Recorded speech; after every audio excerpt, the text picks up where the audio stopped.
Кыргыз Республикасынын премьер-министри Мухаммедкалый Абылгазиев Европа реконструкциялоо жана өнүктүрүү банкынын директорлор кеңешинин мүчөлөрүнүн делегациясы менен жолукту. Жолугушуунун жүрүшүндө өкмөт башчы Европа реконструкциялоо жана өнүктүрүү банкынын директорлор кеңешинин мүчөлөрүн жылуу тосуп алып, өлкөнү социалдык жана экономикалык өнүктүрүүдөгү банктын маанилүү ролун белгилөө менен Кыргызстанда инфратүзүмдүк долбоорлорду, реформаларды жана бизнести колдоо үчүн ыраазычылык билдирди. Анын айтымында Европа реконструкциялоо жана өнүктүрүү банкы өз ишмердүүлүгүн баштагандан бери өлкөгө экономиканын ар түрдүү секторларына дээрлик 730 миллион АКШ долларын салган. Долбоорлордун учурдагы портфели азыркы тапта 184 миллион еврону түзөт.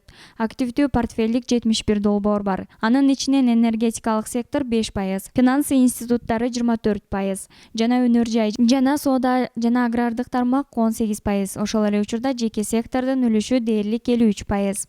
Өкмөт башчы Европа директорлор кеңешинин мүчөлөрүнө Кыргыз Республикасы үчүн 2019-2024 жылдарга карата Европа стратегиясы кабыл алынгандыгы үчүн ыраазычылыгын билдирди. Анын алкагында кызматташуу жүргүзүлөт. Стратегиянын негизги багыттары Кыргыз Республикасынын өкмөтүнүн биримдик, ишеним жаратмандык программасына жана 2040 жылга Кыргыз Республикасын өнүктүрүүнүн улуттук стратегиясына шайкеш келет.